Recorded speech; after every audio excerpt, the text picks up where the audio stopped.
So the topic for today's class is the Kaddish, the prayer, the Yit Kadal, the Yit Kadash prayer that we are all so familiar with, and we often, our strongest association of that prayer is when it is used as the mourner's Kaddish, when we lose a loved one, and in their memory we want to recite the Kaddish.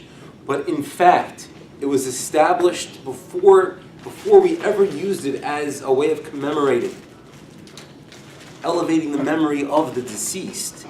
It was part of our prayer service, even before that. And it was established by the men of the Great Assembly after the First Temple era.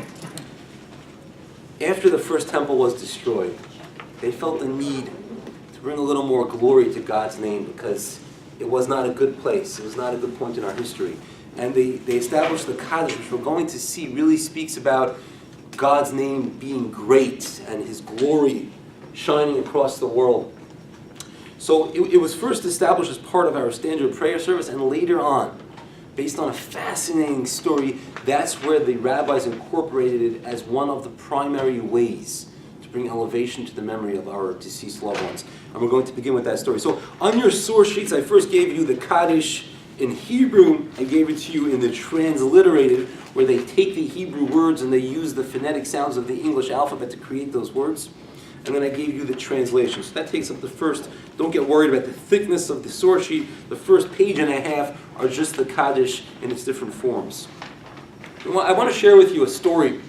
And this story is the source. It's the basis for how and why they instituted the Kaddish as a mourner's Kaddish. And the story is authentic. It comes from the work of the Or Zarua, one of the great early rabbis of the 12th century. And the story is about our great sage, Rabbi Akiva, of whom we have studied and heard so much.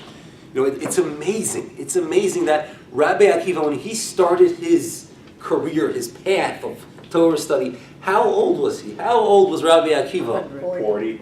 So 40 is the correct answer. He was 40 years old.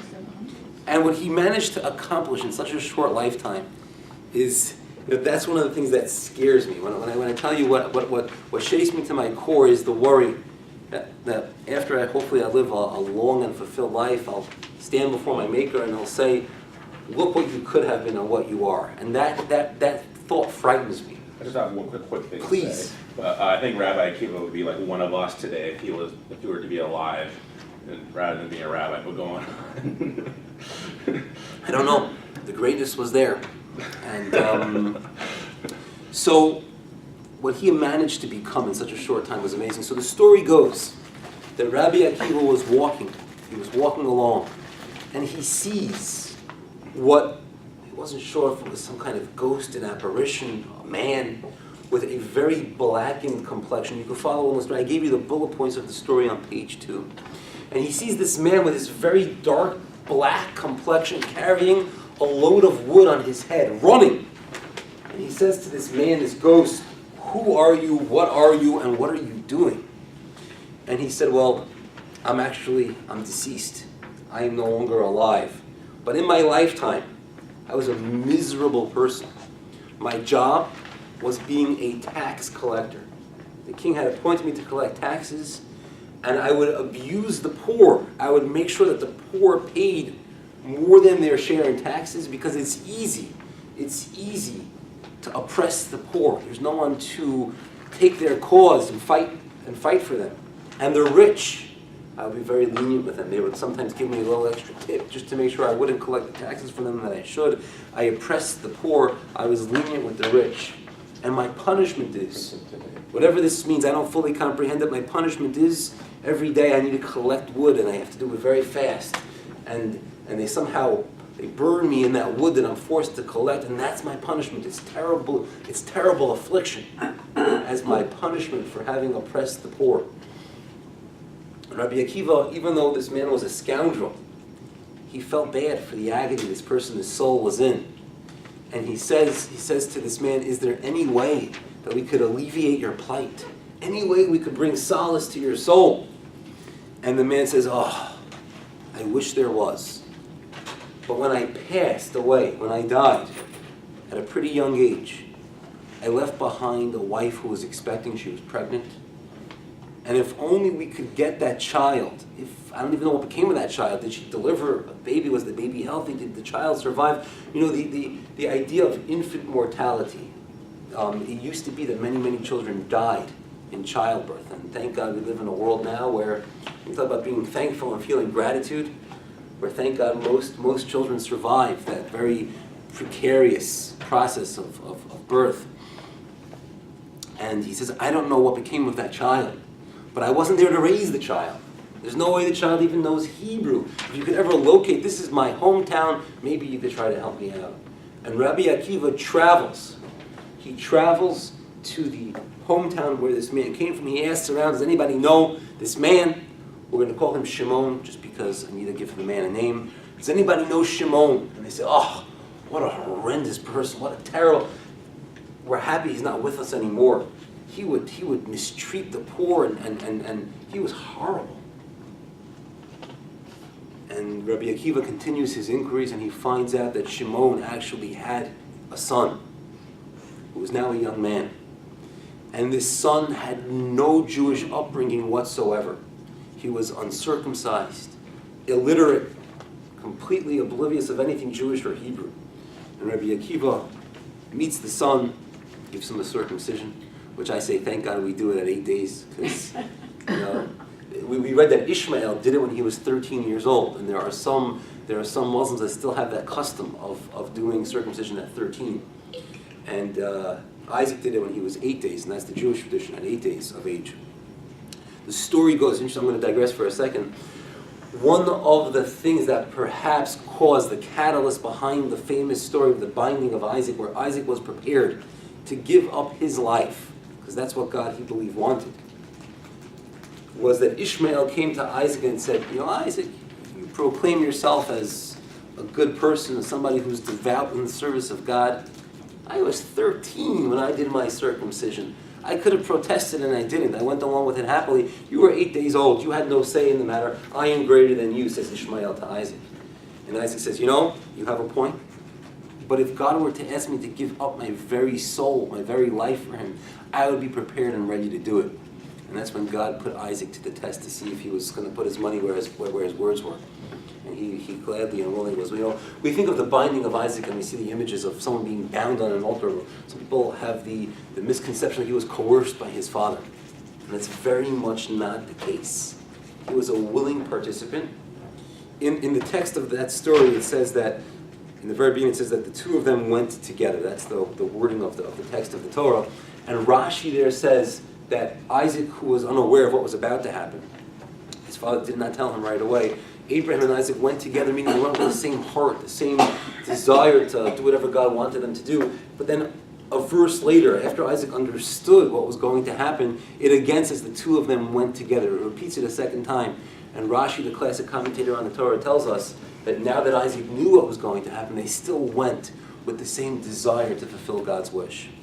The reason why he bound him was because Isaac said, I'm afraid I might flinch, I might move, and if I'm the offering, I might render the offering invalid, so please tie me up so I don't move. So I digress, because we were talking about circumcision.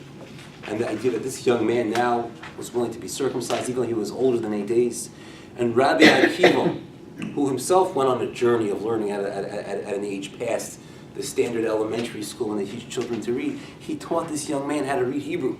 And he taught him the orders of the prayers. And finally, this young man was able to go to the synagogue and with great trepidation. There are some people who get very nervous when they are asked to lead the prayers. I am one of those who get nervous when I'm asked to lead the prayers. I'm not comfortable with it. I have to hold on to the lectern because my hands shake. Somehow it just makes me nervous. I don't know why. Even if it's a small group, it could be 10 people.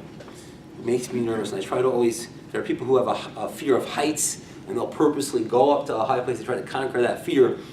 I don't tell them no. If they say to me, could you please lead the services, I say yes. I try to overcome. So this young man stood before the congregation, and he called out the Hebrew words, Yitkadal v'yitkadash shemei Rabba, which means may God's name be exalted and great.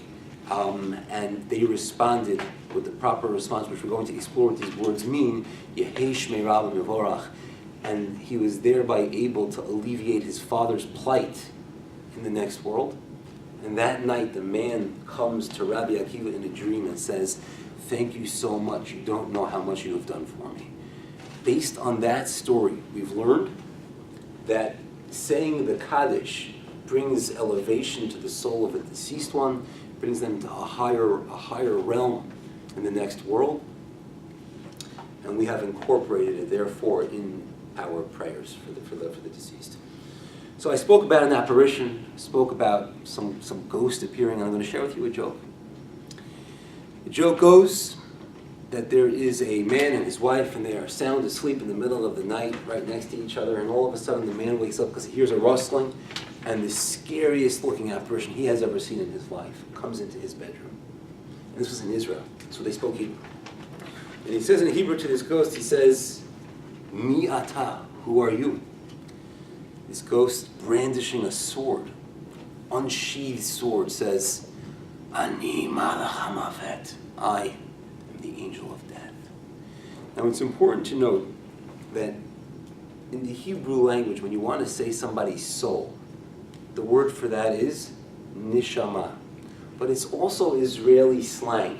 I was on the phone before, I was talking to my wife before I began the lecture, and I said, "Sweetheart," and someone said, "We were sure you were on the phone with your wife," and 100%. Israeli slang for sweetheart or honey is nishama, same word for soul. So this apparition comes to the man, and he says to him, "I am the angel of death." And the man says to the apparition, "Why have you come?" And he says, "Lakachat nishama." I've come to take your nishama, your soul. And he taps his wife on the shoulder. He says, "Nishama, hu chotze otach." Sweetheart, I think he wants you. This is, I would never ever do that. It's just a joke. So, I just thought people were getting a little bit sleepy. I sensed that maybe we didn't have enough coffee this morning, or it's cold outside and it's warm inside. I'm trying to wake everybody up a little bit. That was my goal in that. So, you would think that if the Kaddish, the way we associate it, is primarily used as a prayer, memorializing the deceased, it should mention perhaps death, but it doesn't. No mention of death in the Kaddish. You would think that maybe sometimes we have feelings of guilt when we lose a loved one. Maybe there's more that we could have done. Could have been a better son, a better daughter, a better spouse. Doesn't make any mention of any guilty feelings whatsoever. When we lose someone, sometimes there are very fond memories that we have. I've been to many shiva houses before. And sometimes people laugh in a shiva house. And I don't think that's wrong. I think it's important to speak. Am I going too many places, Bela? You're good. Okay. Before we set up the camera, I was all the way on that side of the room, and I was enjoying myself tremendously. I didn't have to stay in focus. There are very fond memories, funny memories, war memories that we share with the loved ones, and we recount them when we sit shiva. That's fine. It's fine to laugh when we think about things shared in the past. Maybe the Kaddish speaks to those feelings of nostalgia. It doesn't. It doesn't. But what does it speak about? You can follow with me on page 3, we're at the top. It speaks about our faith in the purpose of our nation. We are meant to be a light unto the nations. People are meant to see us and say, wow, if that is the people of God, I want something to do with that God. This must be an incredible God if this is their people. It speaks about our unwavering loyalty to our Creator. It speaks about a wish for a time when all of humanity will accept the heavenly mission that gives meaning to life. I was thinking, I don't know why, but I was thinking a lot about this episode of The Binding of Isaac. It's a big deal. Give up your life. But if you see life as a mission, if we see life as not just a bunch of days that we're here in this world, but God put us here for a purpose, and our goal is to accomplish that mission. Imagine if God came to us and said, this is your mission. You could accomplish it in a moment, and then you're done. You have fulfilled your task in this world. That was kind of what happened with Isaac, where he believed fully that God came, told him, this is your calling, this is your purpose. Give up your life, and you'll have fulfilled your mission. That kind of just gives another perspective on that episode. So Kaddish speaks about our mission here in this world, which is a mission, which is the purpose of our life, and that surpasses even death. So I'm going to first explain, before we get into the meaning of the words of the Kaddish, it is not written in Hebrew. in the Hebrew tongue. It is written rather in a language called Aramaic, which was the popular vernacular of the locale of the Jews in the Talmudic times. They lived in what was then known as Babylon, modern-day Iraq and Iran. The Talmud is actually written in Aramaic, and the language which most resembles it now is Chaldean. So I've sometimes spoken to some Chaldean shop owners, and we've discovered a good deal of commonality between Aramaic and Chaldean. So the question is, why is the Kaddish written in Aramaic when so many of our prayers are written in Hebrew? It's, I believe, a fair question. And I want to share with you a few thoughts on that. We're on page 3. You can follow along with me. The most common language of that era was Aramaic. And this was such an important prayer. They wanted the masses to understand it. Not everyone understood Hebrew. Everyone understood Aramaic. So then a fair question for us to ask is, well then, nowadays we don't speak Aramaic, right? For sure not. Many of us don't speak Hebrew. The most common language for us is English, right? You know, that's like the international language. People all over the world do business in English. They say that somebody who is fluent in 3 languages is trilingual. They say that somebody who speaks 2 languages is bilingual. They say that somebody who speaks just 1 language is American. That's true. You know, the Europeans, especially from Belgium and places where they speak so many, they look at us like we're just like, you know, dumb. You know, you speak just 1 language. So the question is, it's worked for us, though. it's true as it has, and that language really is the international language. So. No, but it's worked for us. I agree with you. We shouldn't be monolinguistic, but look at all these countries of Europe and with their higher level of education. Look at all the horrible things that they've done. Yes, education does not translate into morality, and I believe the Nazis were perfect examples of that. They were the most cultured, best educated, and they used all of that technology and culture to commit some of the most horrific crimes humanity has ever seen. So, yeah. So the question is then, why not move to English? What is so special about the original Aramaic? Why don't we move it to English? So there is a thought which is, I don't know that much about angels. I was having a conversation yesterday with somebody about angels, and I realized how little I know of angels.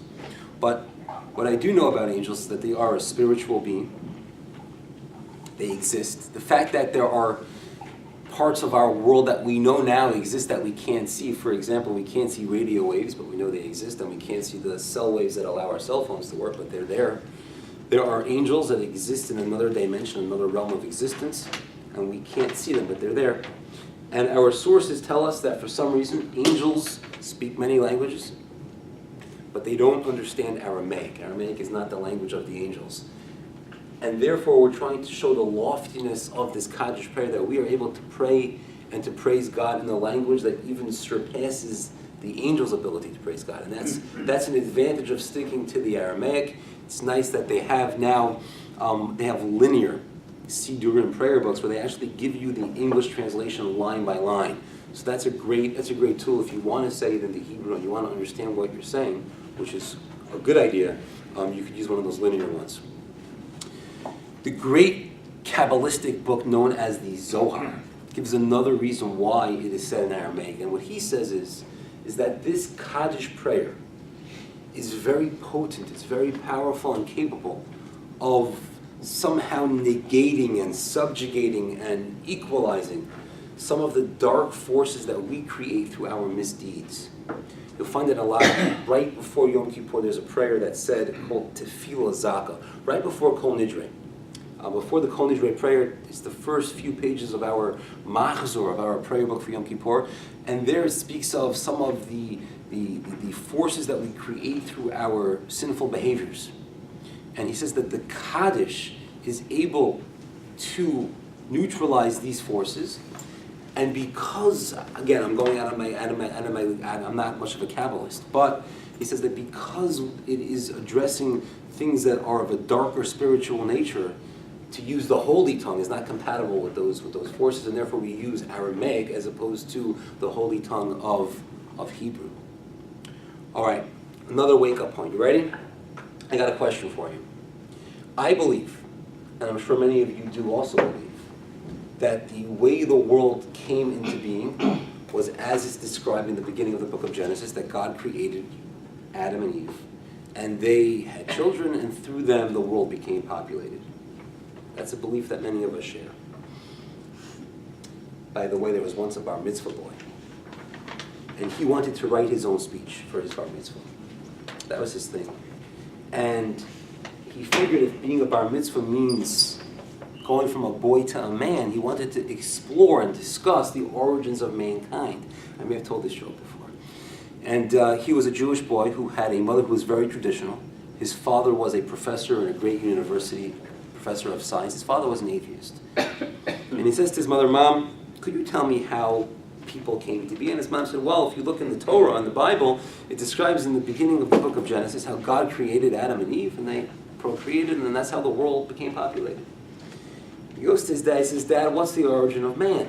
And his father says, "Well, there was this big explosion millions of years ago.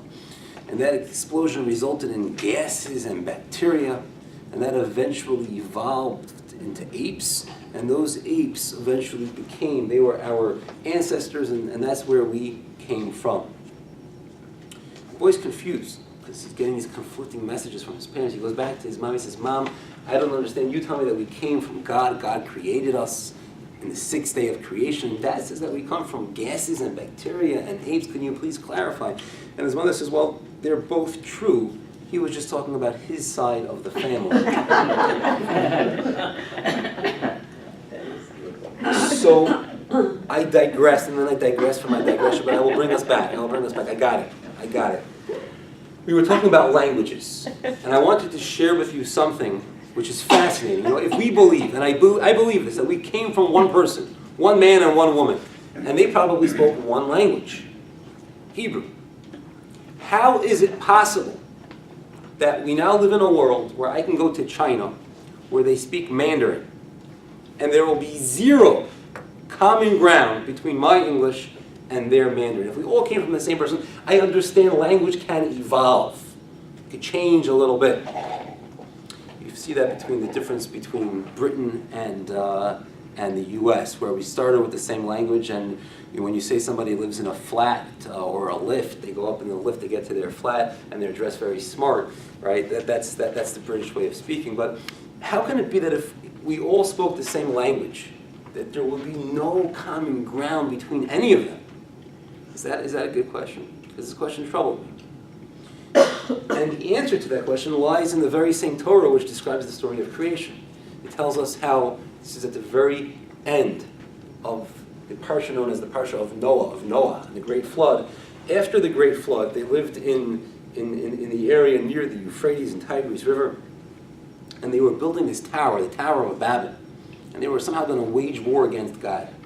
And God says, I will scramble their languages, which means the same way Adam. When Adam was not created as a baby, he was created as an adult, fully intellectual, capable of speech, which means like he was pre-programmed. Adam was born pre-programmed. Like when you get a computer, there's certain software that it comes, like Microsoft Word will be pretty much on any computer that you get.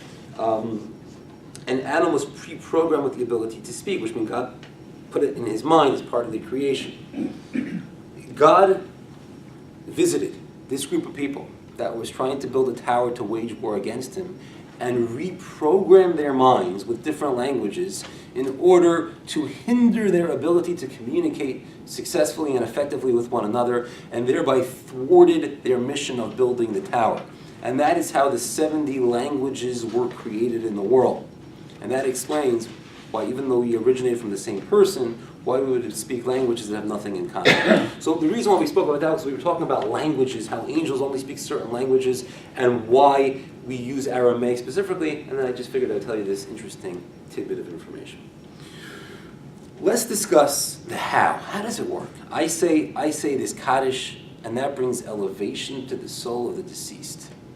What's the mechanism? What's the rationale? Why does that work? So, the Kaddish we'll get to more in what the words mean, but it speaks about sanctifying the greatness of God in this world, which is a great mission. A great thing. If what inspired me to do that was the lessons that my mother and my father taught me, the home that I grew up in somehow reared me, raised me, that this should be something of value. I met a boy a few weeks ago, 20 years old. His mother passed away. He did not want to say Kaddish for her. She was not much of a mother. She abandoned her family when they were very young. She lived in a different country. He had seen her over the course of the 20 years of his life about 3 times. And he was very conflicted, he was very torn, because he didn't want to say Kaddish for his mother. He wasn't at her funeral, but then he felt a lot of guilt that he wasn't doing it. And then he felt anger because she abandoned him, and now he's having this inner turmoil because of her. And what I said to him essentially is that the commandment to honor our parents is a very simple one, and that's they gave us life. We exist because of them. What kind of parent they were during our lifetime is not going to affect our responsibility to honor them. They gave us life. And I said, you want to ask me from a halakhic standpoint, me being a rabbi, you have an obligation to honor your mother, you have to say the Kaddish. And I don't think he did. I don't think he did. But the point is that in many cases, the fact that we choose to do this is inspired by the upbringing that we had in our home, by our parents. And therefore, the merit of this incredible mitzvah, sanctifying God's name, is attributed to them. And therefore, even though when a person is no longer living, they can't get any more merits. When you live life, you can do incredible things. When you're no longer alive, even if your soul is in the highest place in paradise, you still can't accomplish anymore. You can't build. You can't accrue merits. So even though they are there, they're no longer in this world, but they left behind a child, and that child is making these decisions based on the actions of the parent. And therefore, their impact in this world is still present, is still being felt, and that could bring them merit, that could cause their soul to be elevated in the next world. The next point is that sometimes when a person is in a state of mourning, when we are in a state of bereavement, we could feel a certain resentment towards God. Why did this person die so young? Why were they taken from me so early on? Why did they suffer so much? Why was their life so difficult, full of hardship? Why did I have to have such a rocky relationship with that person? And we could have complaints toward heaven, complaints to our Maker. And through the Kaddish, we're really saying something called Tziduk Hadin, where we proclaim that God is just and fair, and we may not fully understand it or comprehend, but we acknowledge that there is fairness here, sometimes beyond our comprehension. There is a third element, and that is taught to us by the great Hasidic master, Rabbi Simcha Bunim of Pizishka. A lot of those Polish cities are very, very hard for us Americans to pronounce. I realized that when I went to Poland this past summer, I couldn't pronounce anything right. But that's where he was from, a city called Pizishka. And he says, when you think of a human army, soldiers, thousands, hundreds of thousands of soldiers, especially in a time of war, the loss of one soldier is almost insignificant. It won't make any headlines whatsoever. They consider that to be expendable. I remember the movie which perhaps depicts war in its greatest terror. This was a great movie. It was called Saving Private Ryan. Tom Hanks. I rarely could watch a movie twice because I remember it well, and I feel like I've seen it recently. That was one movie that I saw twice. And you see what happened to them on the beaches of Normandy. It was horrific. They say that the commanders told the troops before they invaded that they said 2 out of every 3 of you will probably die. That first wave of invasion, 2 out of every 3 of you will die on the beaches. And they said that human nature is we believe in our survival. So each guy looks at the 2 people next to him and says, oh, those poor guys. We believe that we will survive. So when you have an invasion like that, we lose soldiers. We consider them to be expendable. But God also has Hashem. He has His army. We're His people. And the message is that each of us has a mission to proclaim the greatness of God through our words, through our actions and behavior. And we're trying to show that nobody is expendable. Each person is important. And if even one person passes, we feel a void. And we're going to try to fill that void through saying the Kaddish. Okay. Let's move now to our first source from the Talmud. Any questions so far? Excellent. It's very... Yes. Could you please tell me your name? Because it's such a wonderful thing to meet you this morning. What is your name? Evelyn. Evelyn, it's nice to meet you. Very nice to be at this class. All along you have not mentioned that God's name is not in Kaddish. That's a very good point. You know, it's you won't find God's name at all mentioned. Perhaps the one place where it's alluded to is the word Shemei Rabbah. Shemei means his name. Some people see the word Shemei, which is spelled Shin Mem Yud Hey. One of the names of God is Yud and then a Hey, and the word Shemei could be Shem, Yud and then Hey. And part of that idea is that we want to magnify it without ever even mentioning it. Sometimes when you don't mention something, it's even more powerful. Harry Potter, for example, he who shall not be mentioned. My wife says that is one of the things that struck terror in her heart. He doesn't even have a name. We can't even say his name. Sometimes when you're looking to magnify something and you speak around it, that we show how great the name is. We're not even going to. We don't use God's name in vain ever. And it's so great that we're not even going to proclaim it directly. We're going to dance around it. We're going to move around it. But the name is alluded to in that word Shemei, Shem, and then Yud Hey, and that's an allusion to the name of God in the Kaddish. But you're right; it's not mentioned at all ever directly in this prayer. So it had nothing to do with wanting to kind of hide what the Jews were doing in Iraq and Iran because they were using another language. They weren't like hiding. Have you ever heard that before? The reason why we say it in Aramaic was to hide the. Well, I would think that I never heard that before, but my first reaction to hearing that is that if we were looking to hide what we were doing, to me that would be counterintuitive, meaning I would think that we would try to conceal it by using a language that's not used by everyone else around us, right? And this was the vernacular not only of the Jews living in that area, this was the English of the time. So, it's like when they had censors in Europe, in Christian Europe, that went through the Talmud and kind of went through anything in the Talmud and got rid of it that may be seen as offensive to the Christians. And the first Christian, Jesus, was Jewish. Everyone agrees to that. And as you can imagine, some of the sages of that era were not thrilled about somebody kind of defecting from the Jewish religion and starting another religion. So they censored it, and part of what perhaps made it more obscure to them was that they didn't speak the language. They needed to always hire somebody who was fluent.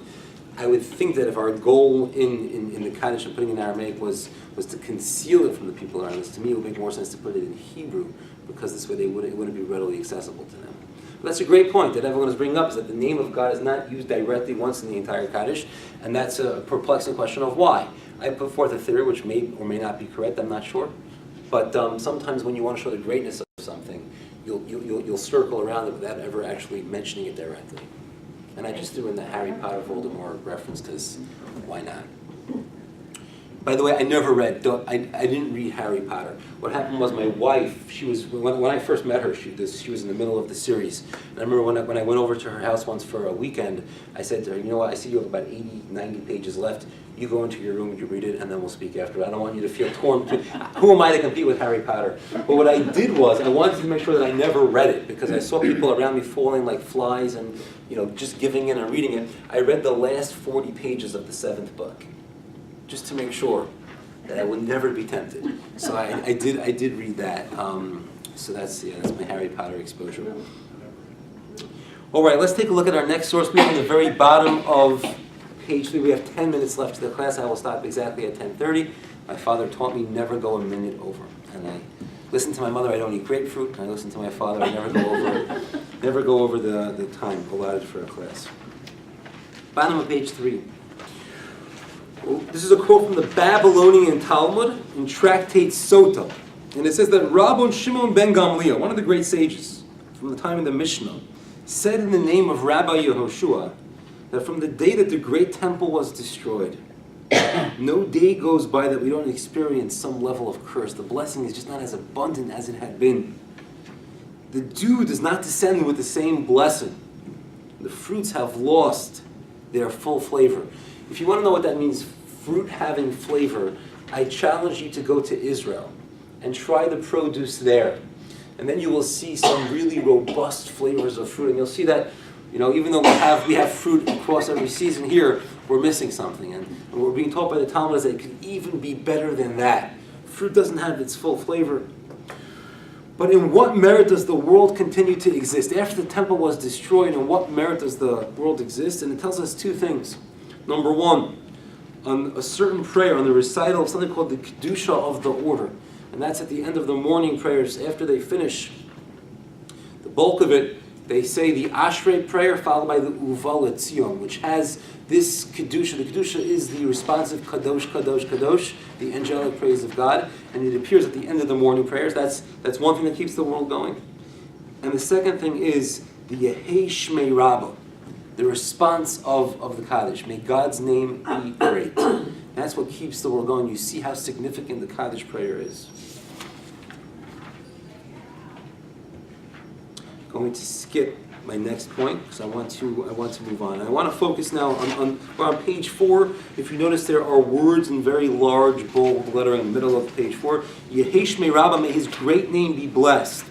Le'olam u'li'omei u'mayah, throughout all of the worlds, throughout all of time. If you note, if you count the words, 1, 2, 3, 4, 5, 6, 7, there are 7 words. If you count the word before this phrase, Amen, Amen Yehei Shmei Rabbah Mivarach Li'olam U'li'omei U'mayah, there are 7 main words with the addition of the 8th word. And the idea of 7 in Judaism is a very significant number. That is the number of completion. And we have 7 days in a week. There are 7 notes in the musical spectrum, do, re, mi, fa, sol, la, ti. 7 years in the agricultural cycle in Israel, and the 7th year is the sabbatical year known as the Shemitah, where we allow the ground to rest. There were 7 weeks when the Jews left Egypt. How many weeks did they have from when they left Egypt till they stood at the foot of Mount Sinai and received the Torah? There were 7. And in the Kabbalistic teachings, we believe there are 7 sfirot, 7 realms in the world. So 7 is completion. It's the natural order of things. But 8 speaks to the supernatural. And that's why when a baby's born, he's born complete. But we try to elevate him to something supernatural, something greater than the normal body the way it's born. We give circumcision on the 8th day. He comes to completion through 7. The 8th day is where we transcend the natural. And that is what we are doing through this statement right here. We are taking our natural faculty of speech and we are transcending, we are elevating it into something supernatural. That's why you have the 2 components, the 7 words. When you add in the 8th word, the Amen, we're showing that what we are doing here is a physical act with immense ramifications, spiritual ramifications. We have another source for you on the bottom of page 4.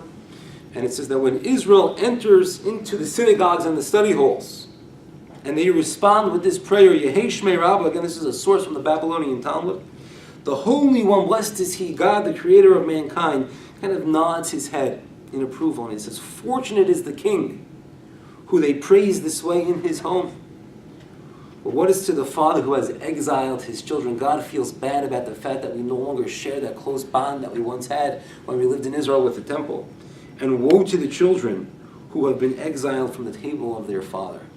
And those feelings are conjectured up when we say this prayer of Yehei Shmei Rabbah. One more source for you. From the Babylonian Talmud, we are on page 5, and we are quoting now from Tractate Shabbos on page 119b. And Rabbi Yehoshua, the son of Levi, taught the following.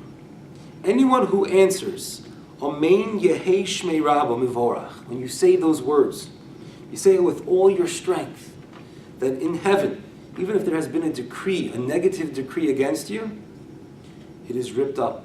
It's abolished. We have the power to abolish negative decrees that were sent our way. And Rabbi Chia Bar Abba continues that even if someone has a record of idol worship, which is in Judaism is one of the most severe things we can do, we no longer have a desire for that, so it's hard for us to relate to what that means. But if you read the stories of the prophets, back in those days, there was this very strong urge and desire for paganism. Even if you have that on your record, you could still be forgiven when you say these words, Yehei Shmei Rabbah. Reish Lakish says, anyone who answers Amen with all his strength, the gates of the Garden of Eden, of Gan Eden, of paradise are open before you.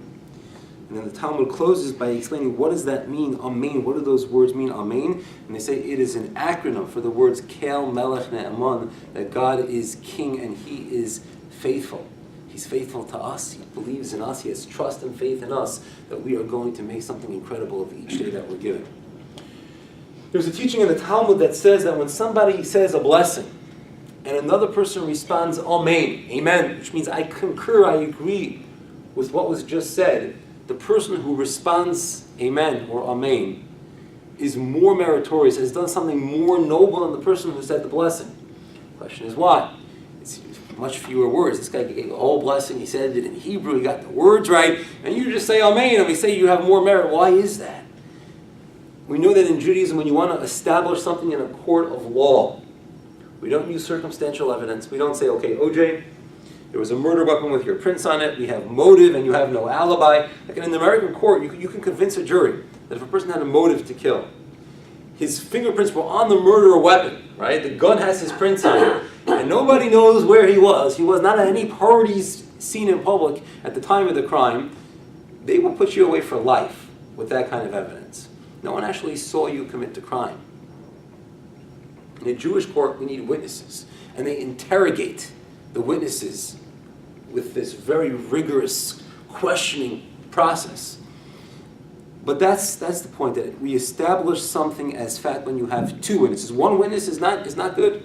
Not enough with one, we need two. And they cross-examine them. That's why when you have two, you can check their stories. Are they going to match exactly? When I go and I say Amen to a blessing, I concur, I agree, now we have two witnesses. Now we've established it as fact, and that's one of the reasons given why the person who responds Amen is even more meritorious than the person who recited the blessing. I'll just finish what we have over here. What does it mean that you say Amen, or you say this response, Yehei Shmei Rabbah, with all of your strength? What does that mean? So there are different theories here. Some say what it means is you say it with a loud, booming voice. Like when you picture like a football team. Now the Lions are 4-3. They're the second in the NFC East.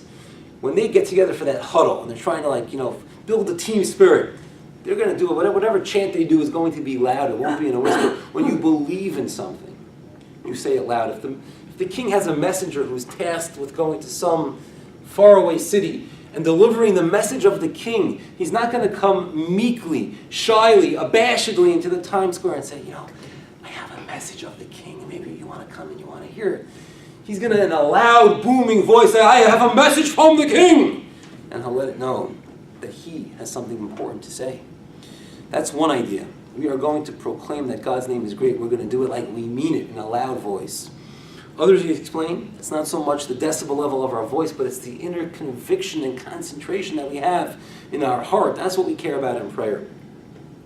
And others who say, the saying of Amen is so important because it shows our faith in God, that we believe in Him. It's not so easy to believe in God, because if you believe in God, then He probably wants something from you. If you want something from you, there's probably some desire that you're going to have to deny yourself. So just saying Amen, I believe in this. That's so powerful. All you have to do is enunciate it correctly. And that's what it means to say with all your strength, because the word itself is so potent on its own right. We have a tendency that when something becomes commonplace and regular, we take it for granted.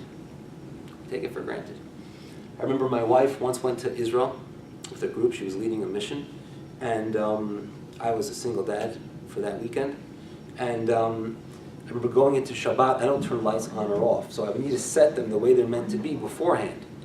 And I remember that when Shabbat finally came in, all of the lights in the bedrooms were on. The lights in the public spaces, like the living area and the den, they were off. And things were completely askew, not the way they ever were. And I said, well, why are they always the right way? I said, my wife does it. It doesn't happen on its own. Right after Shabbat, I called her up and I thanked her. I said, I never thank you for doing it, but now that it wasn't done, I realized it didn't happen by itself. We have a tendency that when something is common, it's usual, it's frequent, we kind of just take it for granted.